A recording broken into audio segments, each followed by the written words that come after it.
Bismillahir Rahmanir Rahim. This is Podcasts for Shazanpur. From Spitalfields, London, now talking about my Tabligh Jamaat experience on 4th of January 2026, me, Muhammad Abul Kalam Azad, also known as Abdul Azad of Tukurfan House, Shazanpur. This podcast has been produced by AK Azad Productions. It's Sunday, the 4th of January 2026. It's very cold outside. I'm going to talk about my experience of the Tabligh Jamaat. I did write it down a long time ago, but I lost the text. So now I'm just going to try and recall my experience. Let me give you some background information first of all. My name is Muhammad Abul Kalam Azad. I'm also known as Abdul Azad. I was born at Tukurfan House in Shazanpur, which is in the Umarpur region of Osmani Nagar in Sylhet. And Sylhet, for my other audience members who don't know where Sylhet is in the northeastern region of Bangladesh. So that's where I was born in 1973, and I grew up in Shazanpur. I went to the Shazanpur Jama Masjid to learn my basic Arabic with the Huzur, with the Imam. And then I grew up there until the age of 6. Then I came to England and I lived in Bedford, England, where my dad had bought a house and we lived there. And then after a year, when I was 7 years old, my dad died and my mum sold our house and moved to live with her relatives in Manchester. So we lived there. I lived there for a year. And then after Manchester, we moved to live with my sister in Edenbridge, Kent, in the south of England, southeast of England. And there I grew up and went to school. And at the age of 16, my mum took me to Bangladesh because my grandmother was dying, to see her. And I went there and I saw my grandmother. And then after about a month or so, she passed away. But my mum didn't want to bring me back. She wanted me to learn about our culture in Bangladesh. And she kept me there. So I stayed there and I used to pray 5 times a day at the local Shazanpur Jama Masjid. And I became fond of the mosque. It used to be a different building there. I mean, for this audio, I'm going to put a picture of the Shazanpur Jama Masjid.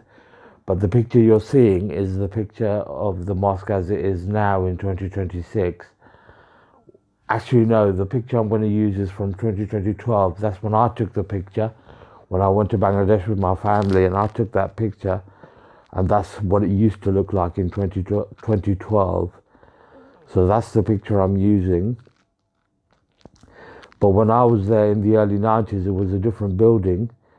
And I used to go to the mosque. And at age 19, my cousin took me to the Tabligh Jamaat. And I went to Sylhet.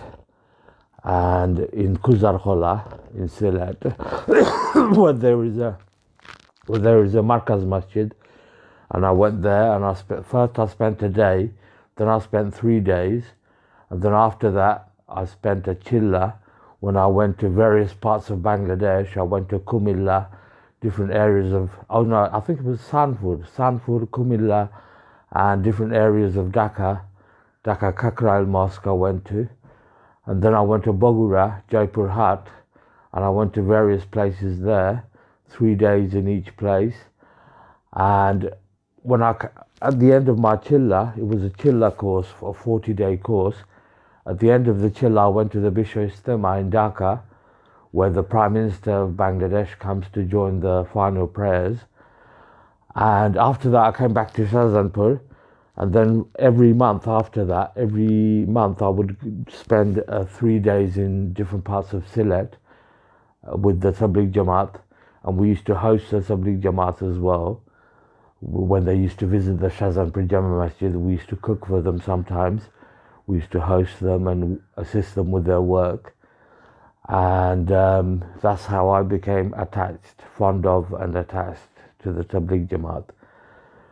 Now, when I came back from the Tabligh Jamaat, I destroyed all my cassettes full of Asian songs and English songs, American and British songs, because I believed it was forbidden. And I spent about 3 or 4 years not listening to music. But then afterwards, I think I've explained that in another podcast, so I won't go into too much detail about it here.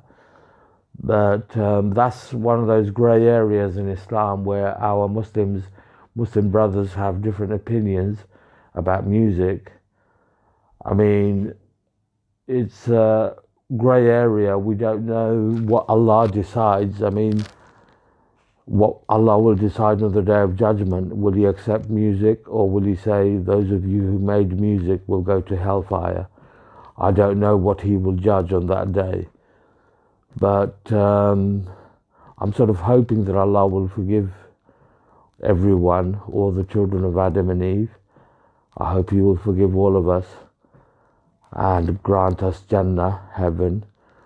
So that was just a short audio about my Tabligh Jamaat experience. I didn't go into too much detail, but I did, actually at the time, I did keep a diary and I was recording everything. I had several pages of my experiences written down, but I've lost that text now, so that's why I had to just briefly tell you about my Tabligh Jamaat experience. So when I came back to England in 1994, I used to go to the Christian Street Markaz in the Tabligh Jamaat Markaz, and I tried to keep in touch with I had friends. I currently have friends who are Tabligh Jamaat people, and I go to the coffee shop with them, the tea shop with them. I live in Spitalfields, East London now, and there's a shop called Safan in Hanbury Street, East London, Spitalfields, East London, and we go there and we have our Tabligh Jamaat brothers there, and they listen to my podcasts, they watch my channel, my YouTube channel, and I make podcasts with them. And recently I converted a friend of mine to Islam. He was from the Jewish faith. His name is Stephen Dayton. If you watch my channel, you'll find out last time I made a podcast about him in the mosque and he met the Imam, Sheikh Abdul Qayyum Sahib. I told Sheikh Abdul Qayyum Sahib that I went to the Tabligh Jamaat when I was younger and I brought this brother to Islam, so he was very pleased.